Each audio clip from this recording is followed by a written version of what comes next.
Today's event features Bonnie Tsui for her book, Why We Swim, and Jennifer Steinhauer for her new book, The Firsts, The Inside Story of the Women Reshaping Congress. If you have any questions for today's authors, please feel free to add them in the comments and we'll pass them along. I'm going to turn things over now to Ziziva's managing editor, Oscar Villalone, who will serve as today's MC. Thank you all so much for joining us. Oscar, I'll turn it over to you. All right, thank you, Evan. So let me go ahead and introduce today's readers and our featured authors. First is Bonnie Tsui. She's the author of the bestseller Why We Swim, and its starred review book listed of Why We Swim. This fascinating look at the positive impact swimming has had on our lives throughout history might leave most readers eager to get back in the water as soon as possible. And the San Francisco Chronicle's review of the book said that the author captures the joy, peril, and utility of swimming within her family and across civilizations. The breadth of her reporting and grace of her writing make the elements of Why We Swim move harmoniously as one. A journalist and longtime contributor to the New York Times, Bonnie is also the author of American Chinatown, A People's History of Five Neighborhoods, which was the winner of the Asia Pacific American Award for Literature and a San Francisco Chronicle bestseller. She lives here in the Bay Area. Welcome, Bonnie. Thanks, Oscar. Hi, everyone. And our other guest today is Jennifer Steinhauer. She's the author of The Firsts, The Inside Story of the Women Reshaping Congress. Kirkus Review said of the book, it's a fine lesson in civics and political journalism and must reading for anyone contemplating working in the electoral politics. And in its review of the book, the New York Times said that Steinhauer conveys throughout admiration, sympathy, and compassion for her subjects while they learn the hard way that hidebound traditions, a rigid seniority system, and encrusted modes of governance do not yield readily to even the strongest convictions. Steinhauer has covered numerous high-profile beats in her 25-year reporting career at the New York Times, from City Hall bureau chief to Los Angeles bureau chief to Capitol Hill. She won the Newspaper Women's Club of New York Front Page Deadline Reporting Award for her reporting on Hurricane Katrina. Welcome, Jennifer. Hi, everyone. Thank you so much. Just to let everybody know, I'll be popping back later to moderate the audience Q&A. You'll hear my disembodied voice at some point. So please do send us your questions for the authors via Facebook Live. And remember, you can order copies of these books, along with books of all the authors participating in Lockdown Lit at Lunch on the Booksmith website. So without further ado, I turn it over to Bonnie and Jennifer.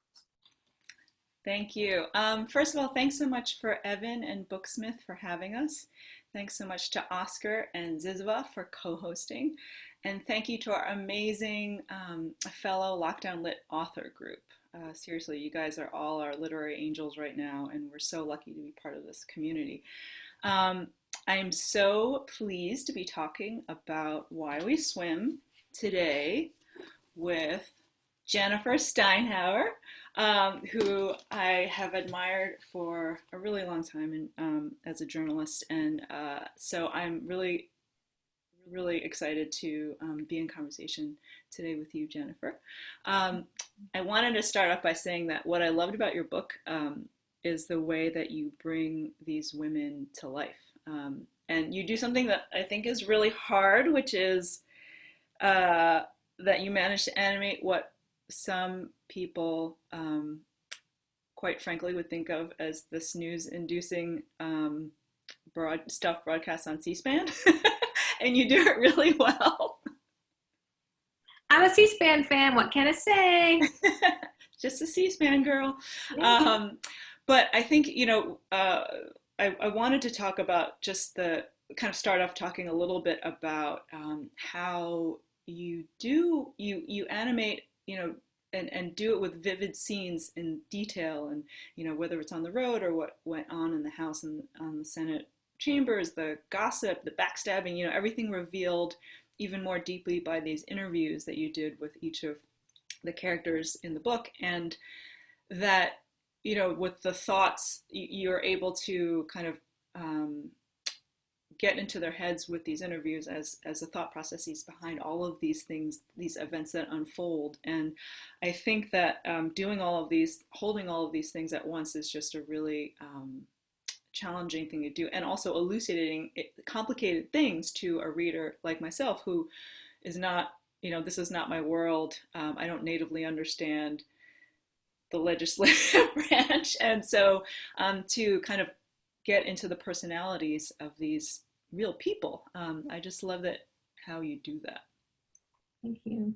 Thank you so much. Well, I'm also a fangirl of you, Bonnie, and I loved your book. And I'm not the first person to note, and if any of you have had the pleasure of reading her book, so Why We Swim, you'll know that it does this beautiful job of incorporating very lyrical writing with all this deep history about a subject that, again, is not something, unless you swim yourself, and even if you are a swimmer, unless you've really ever bothered to delve into these histories, would know anything about, both, from an anthropological standpoint, from a scientific standpoint, from geography, from cultural history. You too traveled a lot and spoke to so many people from so many different cultures, centering the conversation around this activity that people either take for granted as something that's kind of planted in their skill set from childhood.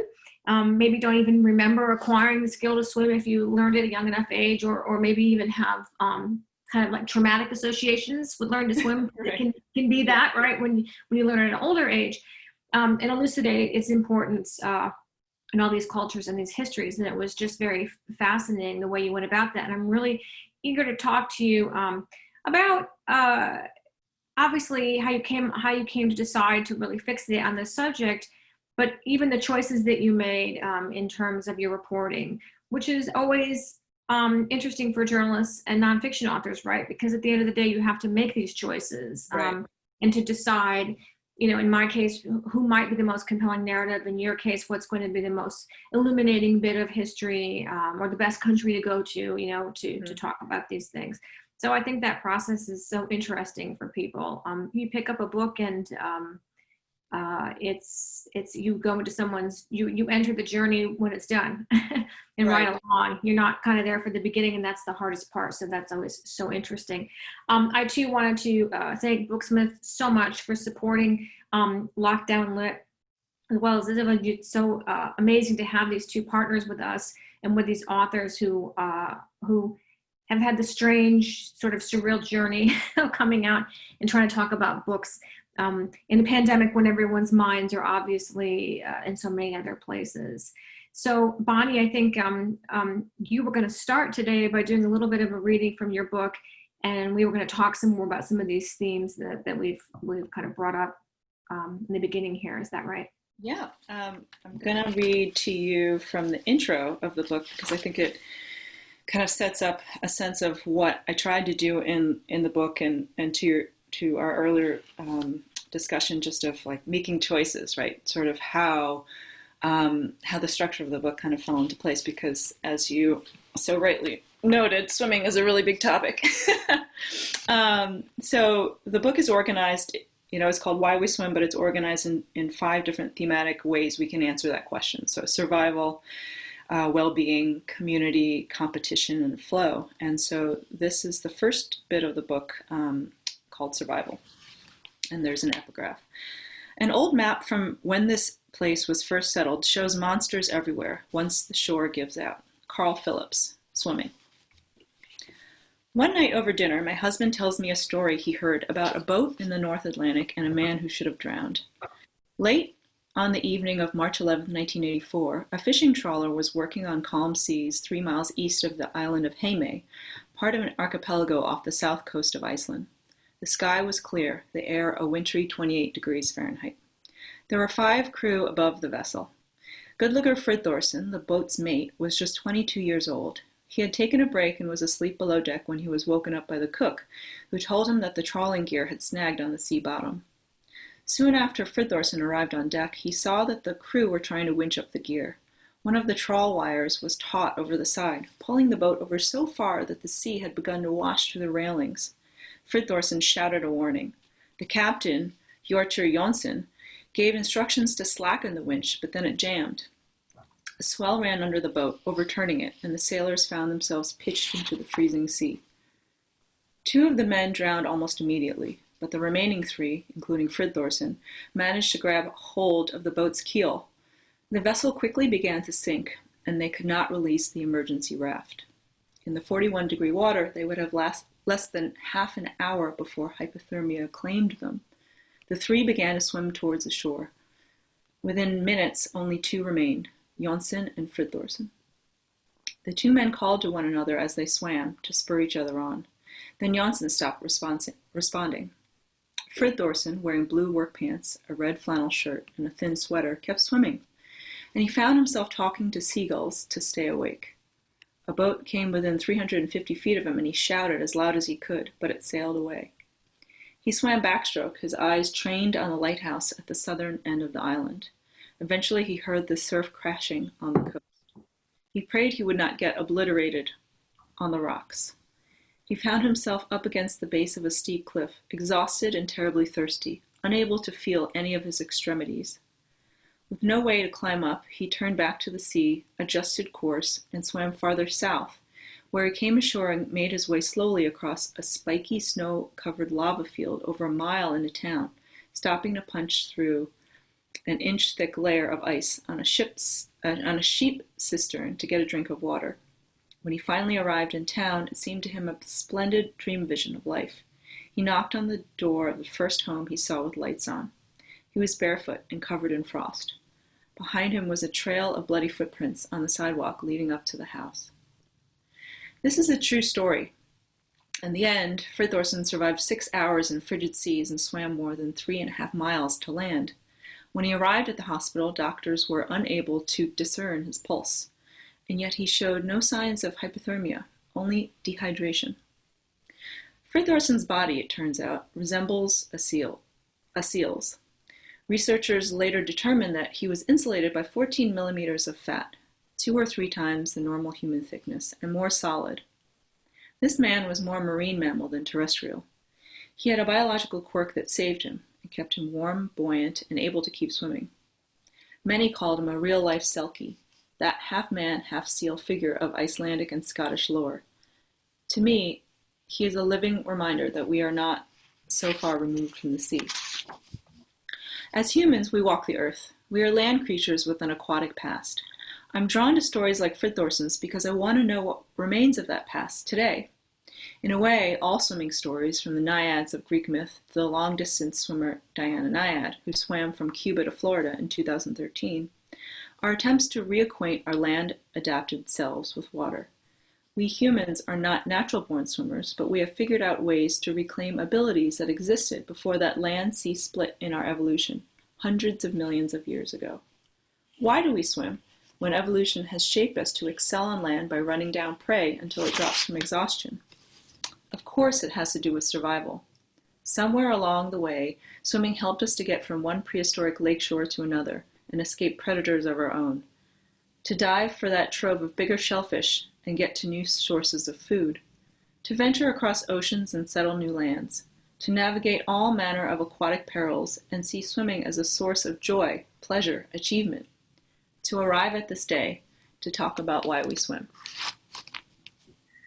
I'm so glad you read from the intro. I really wanted you to do that because it does give you the sense of what this book is. Again, the lyrical writing, the history, almost a little bit of science fiction. I was sitting there thinking, I have, during this era, 14 inches of extra fat at this point.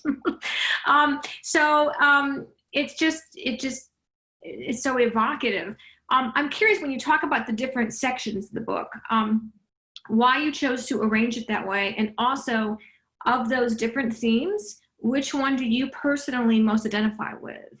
Mm-hmm. The structure of this book took a long time to figure out. I guess it was 4 or 5 years ago now, where I started to think maybe that I wanted to write a book about swimming, but again, it being such a big topic, I just sort of started to pull together stories that I thought were interesting, things that people had told me, and just kind of amassed these things in a file, and just sort of would write little dribs and drabs of things that were interesting to me. And then, but I really did not know how to draw the frame around it, or how to limit it, or how to present it in a way that would be interesting, that would be a story, that would be something expansive and yet very much tied to the specifics of certain characters with really interesting stories. And so I remember, showing it to some trusted friends, and then a really smart editor friend of mine said, why don't you just call it something as simple as Why We Swim? And that way everyone kind of understands what this book is from the beginning. And then when she said that, all of the things that I had been collecting kind of shook out into these 5 different answers, or 5 different ways of answering that question, these categories, because survival so obviously is the primary one, and then sort of the other ones that followed, well-being and health and community and competition and flow. Everything that I had gathered and all the things that I would subsequently find out really did fall very well into these categories, which were broad enough to catch a lot of things, but specific enough so that they had really individual, they had their own individual trajectories in the book. And so that's sort of how the structure came into being. And then I wanted each of these thematic sections to be anchored by a specific story or a character or characters that would kind of take you through that. And then, of course, then over the arc of the book, they all do come together at the end. And of those themes, which one are you most? Do you identify the flow, competition? Where are you? Where's Bonnie? Oh my gosh, right now, in this very acute moment of pandemic, I feel like I really need it for well-being, of all kinds. I think it's just helping to center me and bring me back to equilibrium in a way that I've always had that relationship with swimming, but I think right now the need is so acute that every morning I need to try to figure out how to get into water so that I will not be a horrible person for the rest of the day within the confines of my own home. Right. I think everyone's got some piece like that. But you write in the book a couple of things. You say we must learn to live with water, and then it opens up to us to possibility, which is alluding to what you're talking about, I think. But again, has this survival component, which is different than someone's hobby of running or knitting, right? Right. And you talk about swimming as enabling survival in ways beyond the physical, as you put it. Can you talk a little bit more about that? I mean, in some ways it's self-evident. If you live near a body of water and you can't swim, you could possibly drown. But then it has this beyond life-saving, obviously all these other elements that have animated you, but so many different people across times and centuries and cultures. What is that unifying thing, do you think? I think that it really does have to do with the reality of what the medium is, right? So essentially, it is something that we are not at home in that we need it to survive. We need water to survive, but we don't have to get in it to to survive. And we exist on land, we exist in the air, and so. There's something really beguiling about immersing yourself, about immersion. I think that it is a way to disappear. I think it is a way to find quiet. I think it is a way to just put yourself in a different perspective in the world that, again, like from a very basic standpoint, you have to learn how to deal with it too. Because we humans are not born with the instinctive ability to swim, unlike most terrestrial mammals. And so, no matter how native you end up feeling in it, you never were that. You didn't start there. And so we as humans, I find it so interesting, this tension where you have to impart that knowledge to the next generation over and over and over again. And then you have to impart the wisdom and the stories to, about why we love it and why is it so essential to ourselves. And, we want our children not to drown. And then we also want them to find the space for play in it. And I think that you can look at any, no matter what age, anyone from, just learning to swim to, 90-year-olds in the pool, near you, and you will find the joy, you will find the space for play, because there's something about the water that instinctively makes us want to do that, want to cannonball, want to just like splash around it. There's something about it that's physically freeing. I don't know, my 9-year-old loves to, he's always loved this, getting into the ocean, because he loves to wrestle with it. He loves to feel that the consequence, the push pull of being in the water on his body, and he's always loved that. And I think to be in an environment where you're told you're not told not to do that. You're not told not to be physically wrestling, or I think that it feels sensorily so good, but also that it just is something that feeling on our bodies does something to our brains that is really special. It's interesting because at one point you made me think of a tradition in Judaism of passing the Torah. Mm-hmm. And it's like passing something, almost a religious experience, or certainly a cultural one, but again, not specific to a culture, along generations. But also, again, I'm thinking my brain also went to the Brad Paisley song "Water" when you were describing that, and how he's drawn to water, and everyone's drawn to water. It's just amazing, really, how many touchstones we have on it, and that makes me wonder too about your research. Obviously, day one with the Google, but once you started getting beyond that, how did you choose where to go? You have some pretty exciting adventures, and also, were there any weird or interesting research journeys that you took that put you in odd places or spaces, or even odd corners of the web that were part of your whole reporting process? Yeah, okay, so I'll tackle the first one. So how it shook out that I decided to, well, again, choices, right? We talked about that in the beginning. How the people who ended up in the book ended up that way, because I did, of course, like you did, interview in a wide-ranging way, wanted to, and by and large, like everyone I spoke to, I just really enjoyed their stories and wanted to include every bit, but of course you can't from a narrative standpoint. And honestly, like I kind of just started with the stories that I was the most interested in. So the opening story with the Icelandic fisherman Gudliger Friðþórsson, that one I went after right away and researched, but it took actually the arc of the entire process of writing the book over a year and a half to actually meet him and then and write about that swim in Iceland that I actually did in his honor. And so sometimes the timelines would vary, like, so that one was there from the beginning, and I knew that I wanted it to be a key part of the book, but how that would end up shaking out, what form that would take, was not apparent until much later, like almost the end of my writing of the book, which was kind of terrifying and also kind of exciting.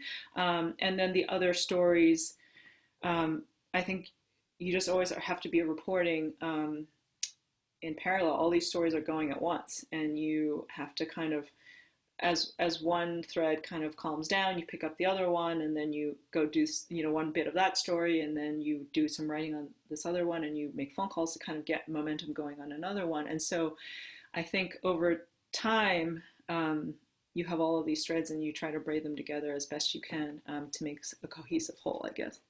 Mm-hmm. And again, did your research send you any place odd?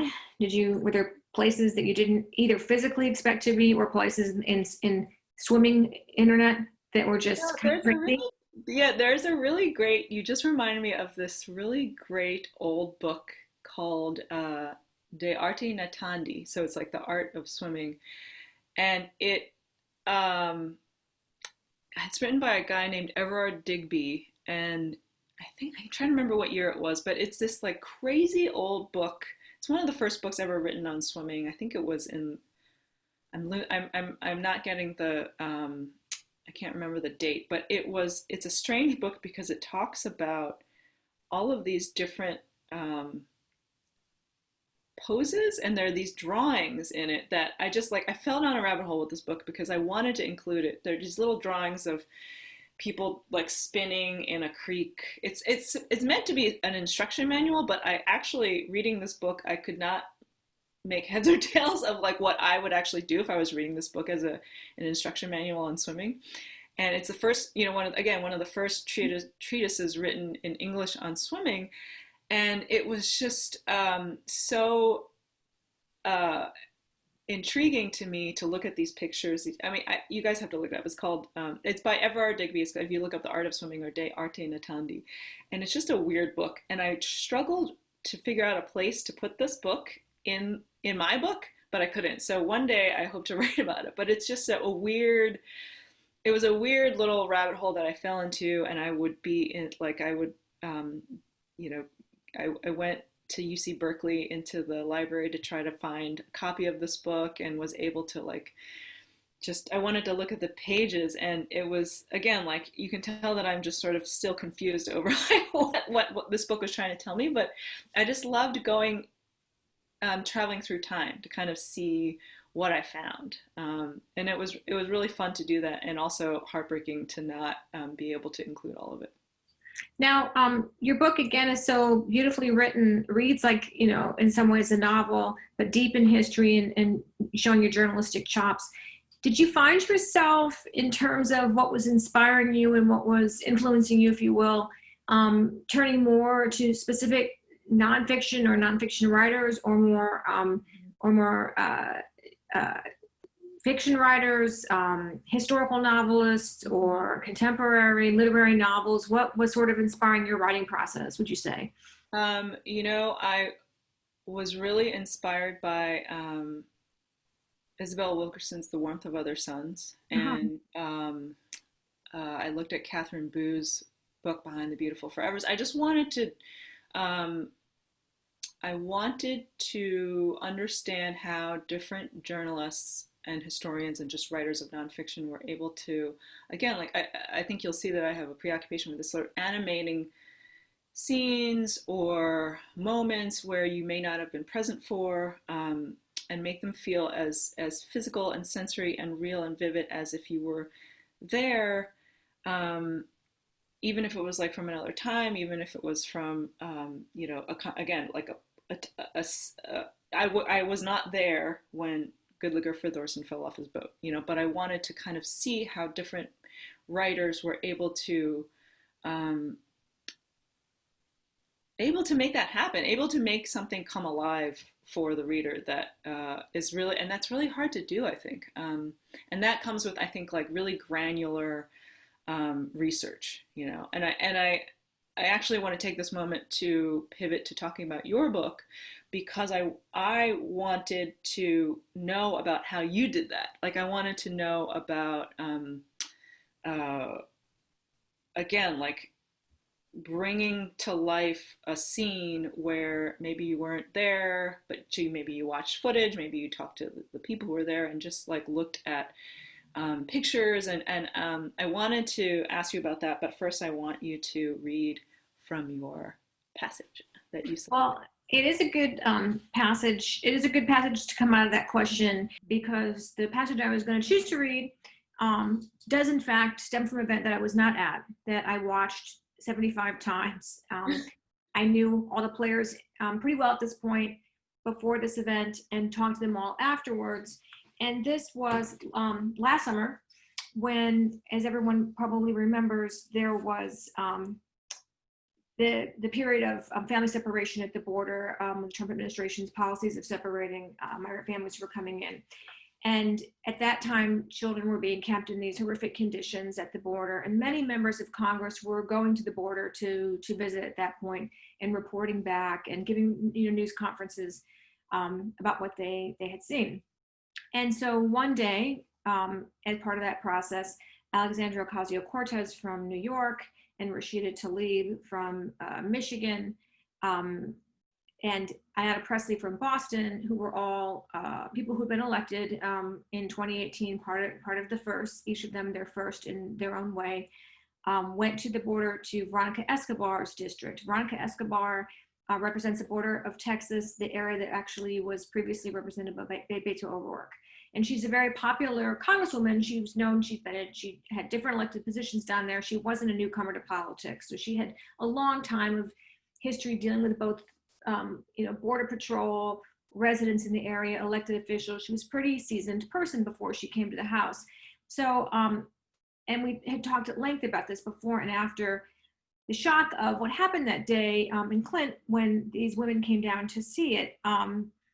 They had a news conference after to describe what they'd seen, and they were picketed. There were lots of people wearing Make America Great Again hats and carrying signs. And in fact, just days before that, it had been revealed chat of border officials had been talking about throwing burritos at them. And it was a very, very ugly scene. And Tlaib and all of them were trying to speak over the protesters. And the barbs just becoming sharper. And it was a very unpleasant, very ugly scene.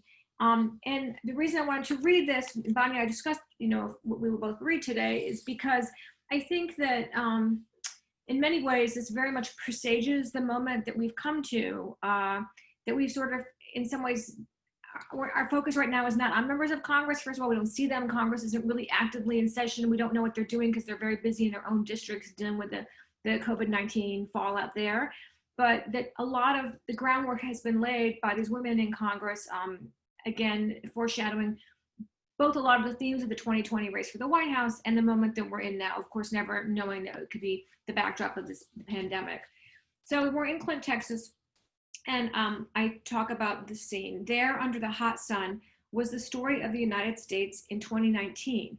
Two political experiments on a collision course, Trumpism and multiculturalism, a reverence for a mythical white American past embodied by the mocking protesters, and an impatience for a multi-ethnic egalitarian future embodied by this new trope of Congresswomen, Black, Arab American, and Latina. Both groups were determined to shape the future of their respective parties and the country's trajectory.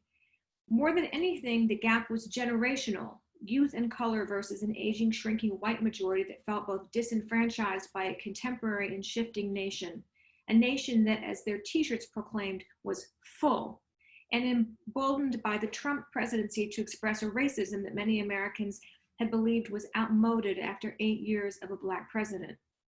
The United States of these first women of their generation and race to represent their communities in Washington, D.C. was a pluralistic one, striving toward egalitarianism and sustained by, rather than suspicious of government. It was integrated into the world around it, which held riches to be embraced and absorbed. To them, the gulf felt insurmountable and demoralizing. This is such a frightening and troubling time, Escobar told me the week after that trip. It's very difficult to find hope. Yet for so many millions of Americans, the world does not feel so starkly rendered.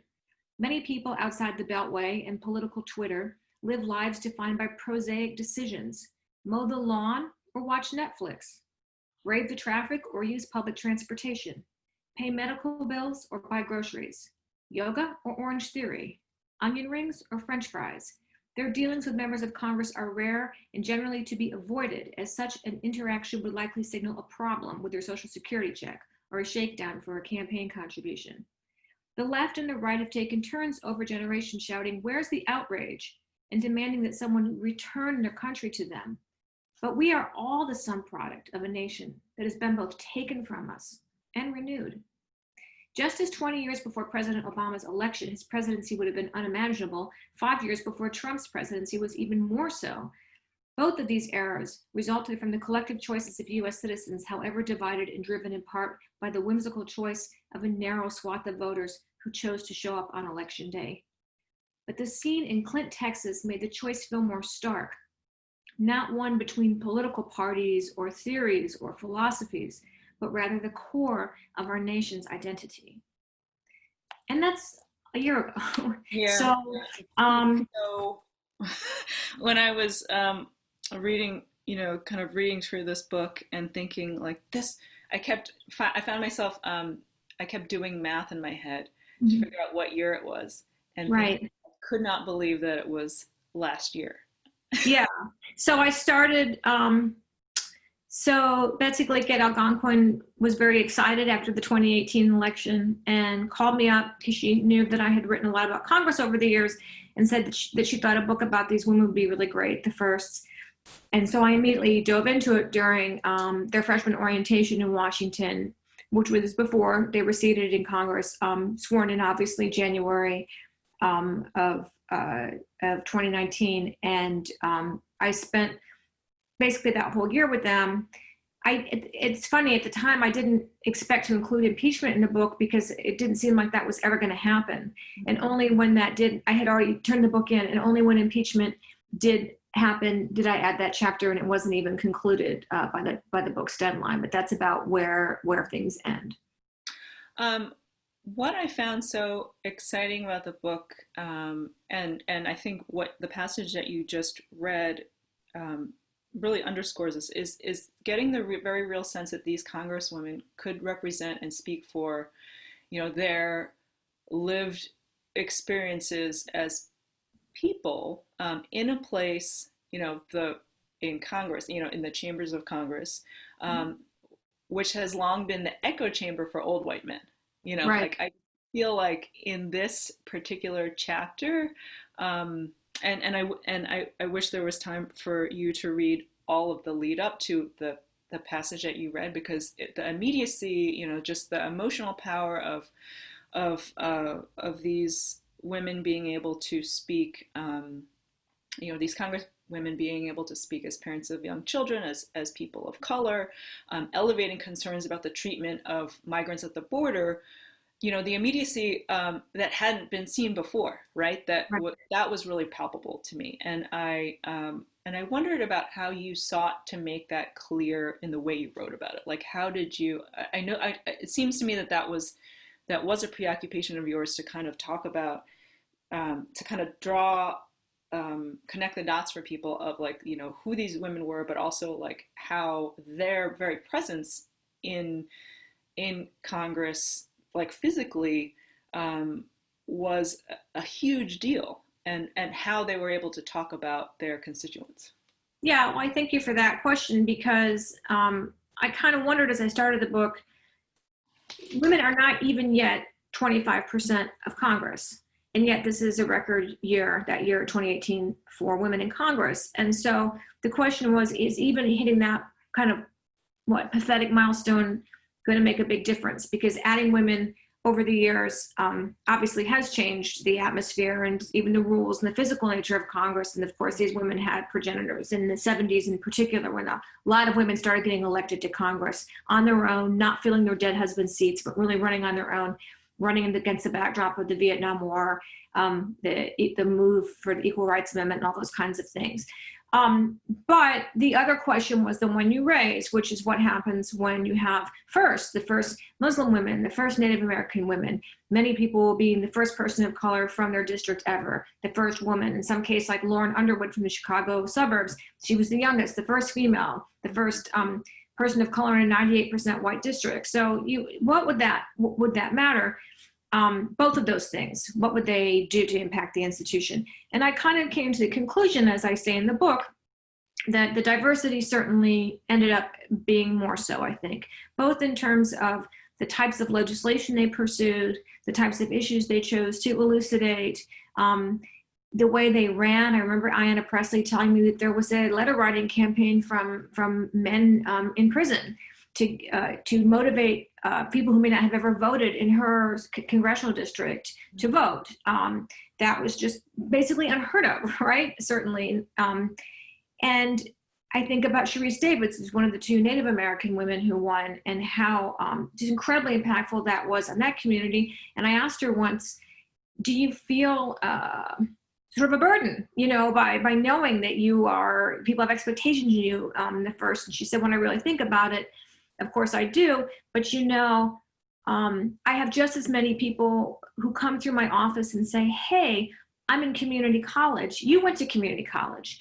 And of course, Sharice Davids then went on to law school and became a White House fellow and a member of Congress. But in that, people, despite their class background, which has also been important with this group of women in this class, very important, your race, your gender, women people can look out onto the floor of the House now, to the right side where the Democrats are at present, and see themselves and say, that's a possibility for me.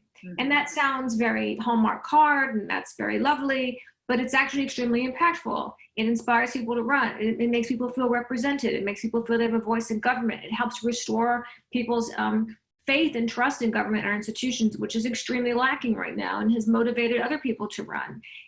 So I do think that that has been the most important impact. And now we are seeing that spool out before us. Right, right. I mean, and I think that this, of course, is so resonant today with Black Lives Matter, with the widespread protests. They're so vehemently, you know, calling for the kind of change that needs this kind of representation on the floor, right? That you need to have people who are going to, you know, push for those changes in the place in you know, in the place that you have been covering for all of these years. That, like, all of that is happening in the streets, but also happening in, you know, in legislatures. I wanted to know if in the course of your reporting now, that how are you feeling that? Like, I think that what my question, I want to back up a little bit and just say, like, as a journalist in this weird time, how, you know, the ability to very closely observe and report things from you know, an intimate fly on the wall kind of perspective, like we haven't been having that. We haven't been able to have that access that we've been accustomed to. So how has your reporting changed on all of these things? Oh, yeah. Well, I mean, of course, you're not going places as much. So you're talking to people more on the phone. And in a funny way, I think after all these years, as a reporter, I've actually become more of a listener, because that's my only, I can't look for body language necessarily, you know, and just observe things occurring in front of me. I have to get all my information from talking to people and having these long pauses in my conversations and letting people have space to think about what I'm asking, and instead of just moving on to the next question, just actually being able to kind of listen to people. But some of the things that we can observe that are occurring before us, whether we're there or not, or talking to anybody or not, or what's happening in elections in the primary process. I was reflecting today on Ilhan Omar from Minneapolis. I'm sure most of the people here know that she was one of the two first Muslim women elected, and been in the thick of things and really in the middle of a lot of controversies her first year, including the difficult issue of the United States relationship to Israel, which really is not something that was debated in Congress, because it was taken as a given that both parties were extremely unquestionably supportive of Israel. And she really got into it with the chairman of the Foreign Relations Committee, Eliot Engel, during that year, and he was very upset with her. And fast forward to this month, and he has been replaced in a primary by another Democrat who's running from the very progressive end of the party, which I'm sure he did not see coming, you know, just as Joe Crowley did not see AOC coming. So I'm not suggesting, and I would not suggest, that the progressive end of the party is overtaking the Democrats in Congress. I don't think that's the case. We didn't talk about this today. This is the nature of this conversation, but there were many, many, many moderate Democrats who won seats from Republicans in 2018, women, often by creating a permission structure for a lot of suburban Republican women who were fed up with Republicans and Trump to vote for them, who took Republican seats, and they are truly the ones who are responsible for the House becoming under Democratic control again, because they won Republican seats. So the progressives have struggled with those moderates the entire year, just as we saw play out in 2020. But I bring this anecdote up to underscore that we see changes in our politics, and we see changes in where people are on issues, which was a liability for people trying to run for Congress now, and we see that that's not necessarily the case. So we got a window into how things that you were not able to talk about in Congress, or positions that you were not able to take. We see this slowly shifting, and it's just going to be really interesting to see that unspool over the next few years. I want to switch gears slightly to ask you about what the difference is to you in being a reporter covering a beat, you know, for the New York Times, more daily journalism, and writing a book, because you've written very different kinds of books. Right. I think this one, well, I don't know. I mean, I wanted to hear from you about, I have my own thoughts on this, about how you balance those things in your mind. Well, I'd love to hear your thoughts and experiences, because I can tell you from my point of view, it was very humbling. I had been a journalist for all these years, so I thought, oh, narrative nonfiction, I've got this. And you're right, I wrote a novel, which was basically a satirical novel about my time in Los Angeles, which was, like basically trying to get something off my chest or something. And then 2 cookbooks. So that's a totally different thing. So I thought, well, this will just be like a series of stories, right? I've got this. And it wasn't. It's very challenging, even when you have something pretty straightforward as a linear narrative that carries you over the year. Trying to incorporate people and voices to illustrate what's going on in front of your face when you're spending, most every day that I reported this book, unless I was back in the districts with the women, was in Washington, running from the House office building to the floor, to sitting. Sometimes I was the only person, the only reporter in the chamber watching, a pretty mundane vote, because I knew one of them was going to give a floor speech that no one was going to watch, but I wanted it, and they were important moments for me. So it was lonely, even though I was with all my fellow, congressional reporters. I wasn't doing what they were doing.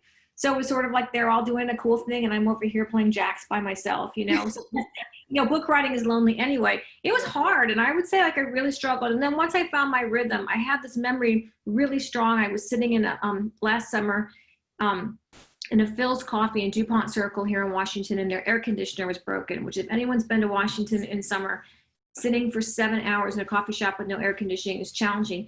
And people were coming and going and listening to their music and everything. And I just sat there and kind of just to force myself to impose this kind of structure that you were talking about. And then it sort of all came. But I definitely would say the big lesson for me was that because you can write newspaper articles or even series or, longer pieces, that does not translate instantly into book writing. And it's definitely a different discipline.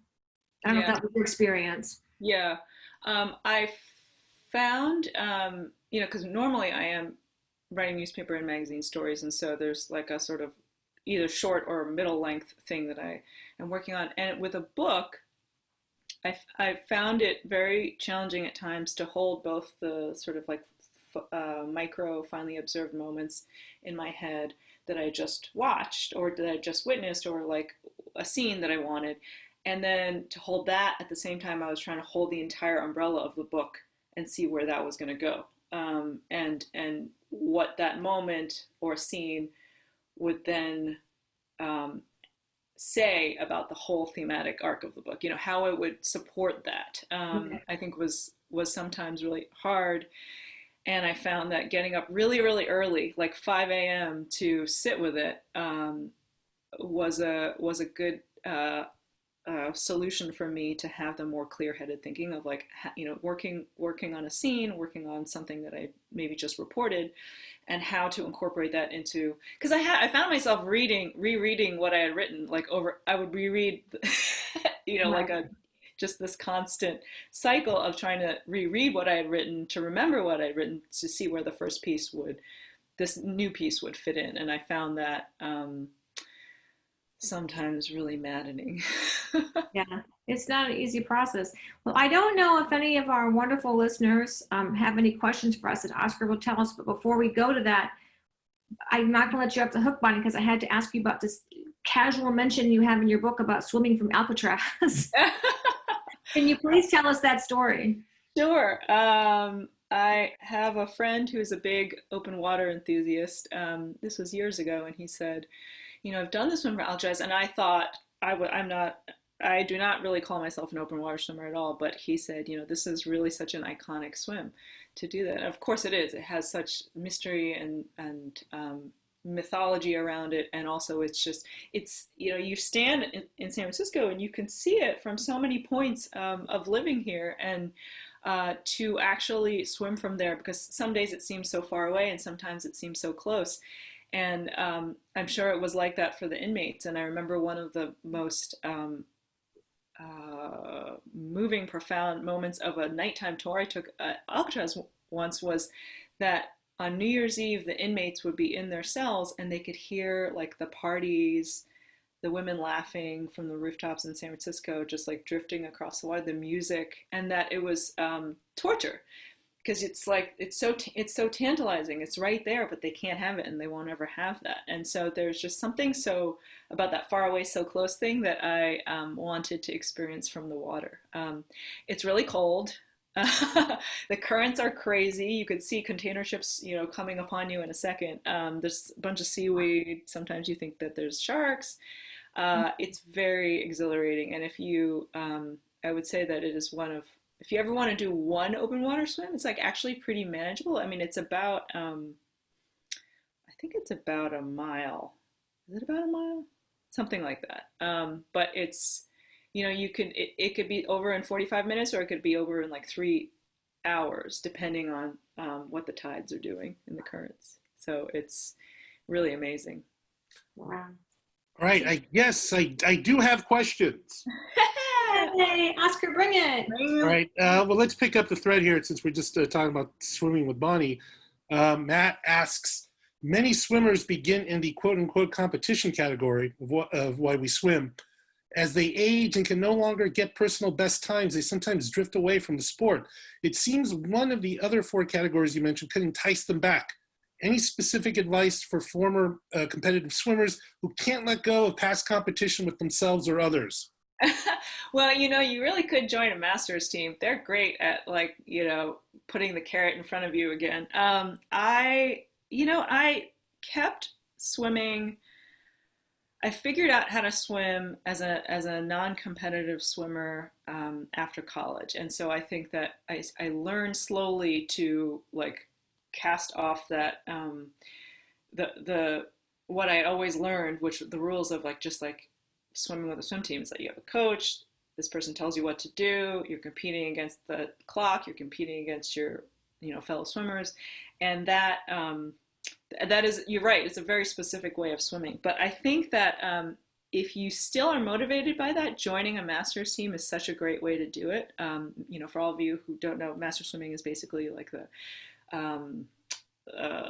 organization that has teams for everyone like from 18 and up to compete on some recreational level. You could just train, you can, you don't have to compete, but it is a way to kind of, and there are some very accomplished master swimmers who are like post-collegiate swimmers or swimmers who just actually took up swimming as adults and have like become in later life these champions. So there is a glory to that you can still have. It's national, it's international. But I think that just, I don't know, making it a daily practice again as much as you can. I know it's a tough time now with many pools still being closed, but if there's open water this summer, I feel like you should get out there. Right. Thank you, Bonnie. The next question is for you, Jennifer. Jessica asks, I love that you've got cookbooks, a novel, and now the firsts. Do you feel like you'll return to a particular genre for your next book? And what's your advice for writers hoping to move between genres? Oh, wow. I know, it's funny, that suggests that I've moved between genres where I feel like I've sort of slammed into genres. But I think, look, this book was an editor's idea, but I was very interested in it because I loved covering Congress, and it's an institution that I'm fascinated with. I wrote a novel about Los Angeles because I was irritated by Los Angeles at that time at certain aspects and felt like I wanted to kind of talk about that. And I love to cook, and it was fun to write a cookbook. So I guess the theme of it, if you will, that is the thread of the movement, is stuff that actually inherently interests me.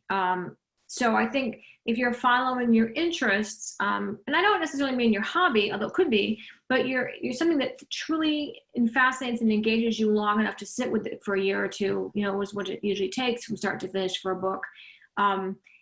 The format doesn't necessarily matter. You could write a novel that's very set in food, for example, to use the cookbook example. You could write a cookbook. You could write any form of, nonfiction about a chef, or you could ghostwrite with a chef. So I'm just using that as one area where just grab a topic you love and figure out what genre goes with it. As for next adventure, I don't know. I think like everybody else, I'm very much, we talk about this a lot in our Lockdown Lit group, kind of just trying to survive.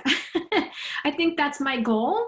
I feel like that's probably a perfectly okay goal for all of us at this juncture. Okay. I had a question for you too, regarding the firsts.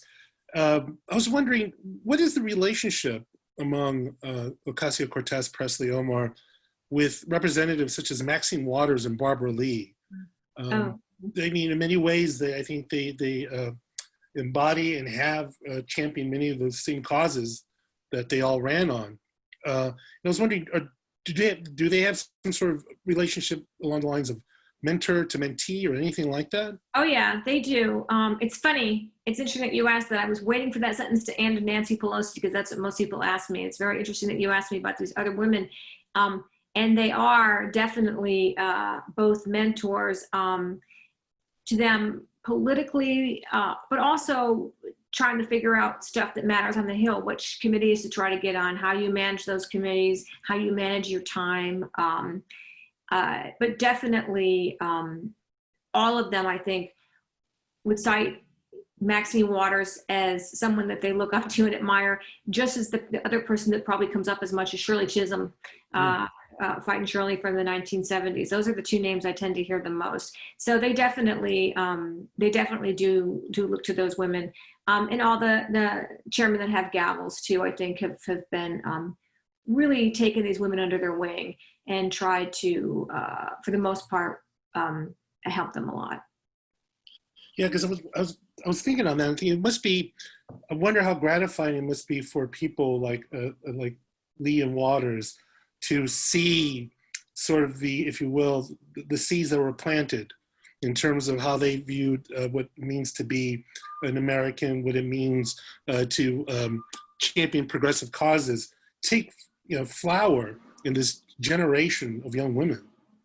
Yeah, I mean, I think also too that, when you're the only person voting against a war resolution, or you are one of 2 or 3 people voting in a certain way, that can be very lonely too. I think about Jeanette Rankin, the first woman to ever serve in Congress, who over her long career, her House career was split. She was gone for a while and came back, and the only person to vote against World War I and World War II.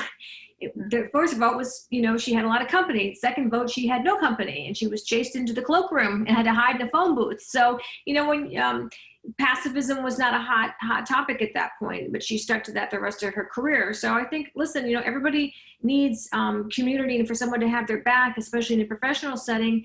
And Congress is so much about relationships and coalitions, if you will. And so to have new women, young women, and people with a lot of political reach, through their savvy with social media and the whole contemporary political structure, I think has been very gratifying for them. But what's interesting too is these women really kind of support each other, which hasn't always been the case with women in Congress.